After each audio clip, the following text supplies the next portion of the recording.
अच्छा जी, अब इसी कॉन्टेक्स्ट में एक टॉपिक जो बड़ा तवज्जो तलब है, जो हम उस दौर से करते आ रहे हैं जब से हमने HTML शुरू की थी, लेकिन हम इसकी इतनी तफसील में नहीं गए थे। अब एक्चुअली टाइम है इसकी तफसील डिस्कस करने का। मेथड, गेट और पोस्ट, मैंने आपको ये बताया था कि फॉर्म के मेथड में आप गेट भी यूज कर सकते हैं, पोस्ट भी यूज कर सकते हैं। ये इसकी दो मुमकिन वैल्यूज होती हैं, एक गेट और एक पोस्ट। अब इनमें फिलहाल हमने देखा कि कोई ऐसा फर्क नहीं। मैंने आपको कहा था आप अभी फॉर द टाइम बिंग या गेट यूज कर लें या पोस्ट यूज कर लें, आपका मकसद दोनों तरीके से हल हो जाएगा। लेकिन अब यहाँ आगे चलने से पहले इनमें डिफरेंस समझना ज्यादा जरूरी है। पहले हमने यूज किया गेट। फर्ज करें आपने ये वाला जो कोड है ये एक इंडेक्स .php नाम की फाइल में सेव किया हुआ, ठीक है। जब आपने ये कोड रन करना है जिसके ऊपर वाले हिस्से पे इधर PHP भी लिखा हुआ था, तो आप कमांड देते हैं लोकल होस्ट। ये मैं आपको ना लोकल सिस्टम पे डेवलपमेंट सर्वर पे चलाने की बात कर रहा हूं। Local host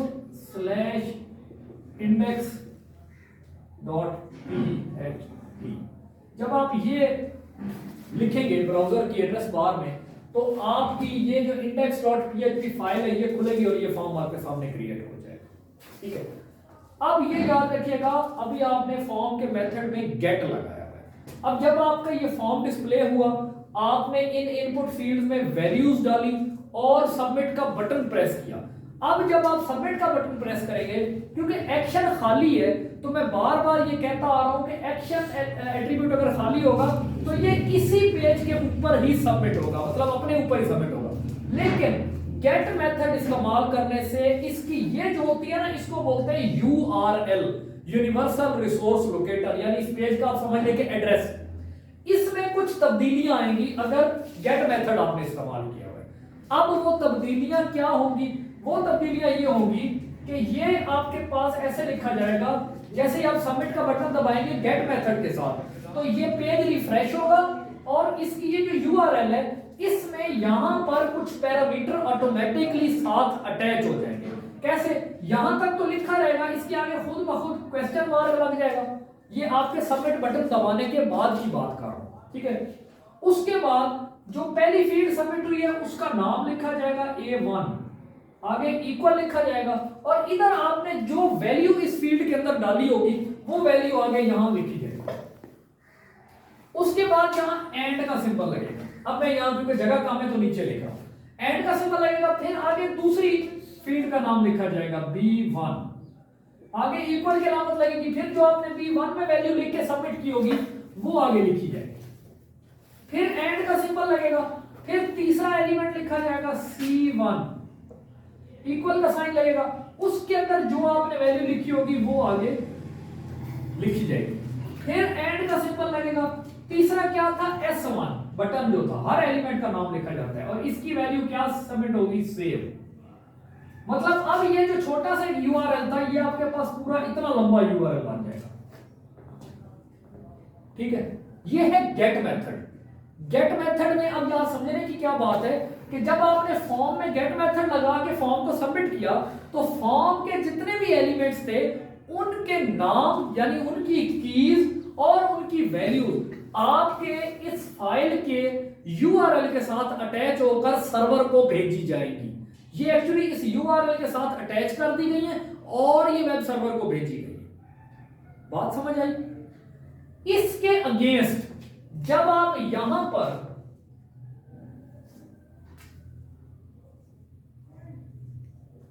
post method use करते हैं, तो फिर जब आपने, अब मैं नीचे ना यहां लाइन लगा रहा हूं ताकि ये है गेट मेथड, ये है पोस्ट मेथड।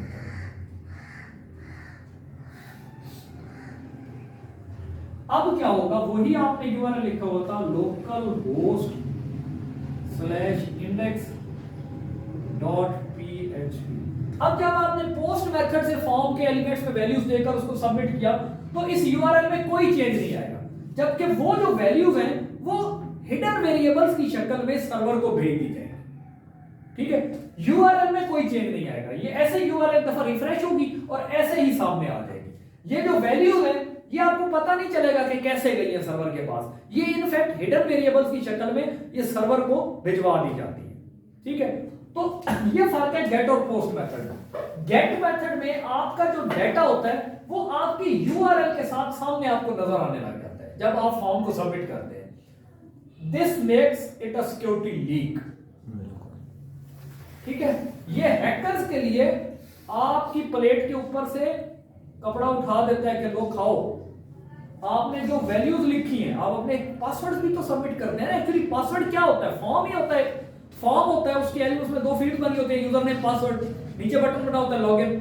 तो आपने उसमें वैल्यू अपना यूजर नेम पासवर्ड देके सबमिट करना होता है, वो सर्वर को जाती है, सर्वर उसको ऑथेंटिकेट करता है और वापस आपको रिस्पांस देता है कि ऑथेंटिकेटेड और नॉट। ठीक है, तो वो वैल्यूज अगर आप इस मेथड के जरिए देंगे तो any hacker in the world can interrupt it in the way. इसको रास्ते में कोई भी पकड़ सकता है। जब वैल्यूज आपकी यूआरएल के साथ जा रही हैं तो कोई भी हैकर इसको रास्ते में इंटरसेप्ट कर सकता है। So post is the safest method. ठीक है, एट टाइम्स देखिए ना, डेवलपमेंट के अंदर कोई भी चीज हार्ड एंड फास्ट नहीं होती। This is not always the case कि हमेशा पोस्ट ही यूज करना है। There are millions of times जब आपको गेट यूज करना पड़ जाता है। ठीक है, तो ये जरूरी नहीं है कि गेट की फिर कोई अफादियत ही नहीं है। जब आप डेवलपमेंट करेंगे, प्रोजेक्ट बनाएंगे, तो आपको 12 दफा ऐसी जरूरत पेश आएगी जिसमें आपको गेट यूज करना पड़ेगा। तो वहां पर फिर बंदा मुख्तलिफ ऐसी टेक्निक्स यूज कर लेता है जिनके जरिए गेट को सेफ बनाया जा सकता है। ठीक है, तो हमारा अभी तक आपकी समझ के लिए ये है कि जब आप गेट मेथड यूज करते हैं, एक्चुअली देखिए ना, फॉर्म में क्या करना होता है, डाटा सर्वर को भेजना होता है। फॉर्म का मेन मकसद क्या है कि ये क्लाइंट एंड पे होता है, इसने डाटा यूजर से लेना है और सर्वर को भेजना है। अब जब इसने सर्वर को भेजना है तो ये गेट मेथड के जरिए भेजेगा, तो डाटा उस फॉर्म की, उस पेज की यूआरएल के साथ अटैच करके सर्वर को भेज दिया जाएगा। और अगर ये पोस्ट मेथड करेगा फिर यूआरएल पे कुछ नजर नहीं आएगा, ये हिडन वेरिएबल्स की शक्ल में डाटा सर्वर को भेज दिया जाता है।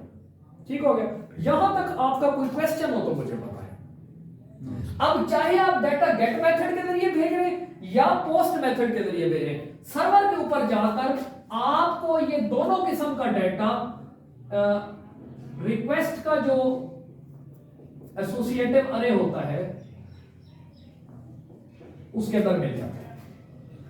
आप चाहे पोस्ट मेथड यूज करें या गेट मेथड यूज करें, आप रिक्वेस्ट का एक जेनेरिक एसोसिएटिव अरे होता है, उसमें आप इन दोनों मेथड्स का डाटा वहां पर सर्वर स्क्रिप्टिंग में पीएचपी में यूज कर सकते हैं। इसके अलावा ये तो एक जेनेरिक है ना, इसके अलावा आपके पास दो और मखसूस एसोसिएटिव अरेज भी होते हैं। एक का नाम होता है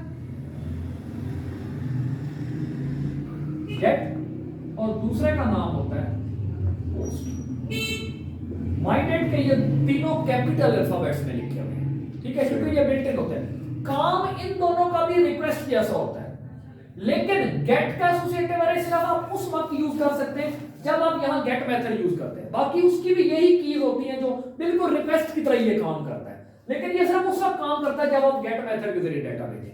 जब आप पोस्ट मेथड के जरिए डाटा भेजेंगे तो फिर ये पोस्ट का अरे भी आप वहां यूज कर सकते हैं। लेकिन जो रिक्वेस्ट का अरे है ये एक जेनेरिक अरे है, आप चाहे पोस्ट यूज करें या गेट यूज करें, कतई नजर इसके आप वहां रिक्वेस्ट के अरे में दोनों की वैल्यूज ले सकते हैं। इसलिए ज्यादा बेहतर होता है कि रिक्वेस्ट यूज कर लिया जाए बजाय उसको फर्क करने के कि पता नहीं फॉर्म में गेट यूज हुआ या पोस्ट यूज हुआ। काम ये तीनों एक ही जैसा करते हैं। इन दोनों में थोड़ा डिफरेंस ये आ जाता है कि फॉर्म पे किस मेथड के जरिए डाटा भेजा गया, तब वो उसके अकॉर्डिंगली उस एसोसिएटिव अरे में जाता है। लेकिन चाहे जिसके जरिए भी भेजा गया हो, रिक्वेस्ट के एसोसिएटिव अरे में तो वो जाता ही जाता है। Any problem? ठीक है।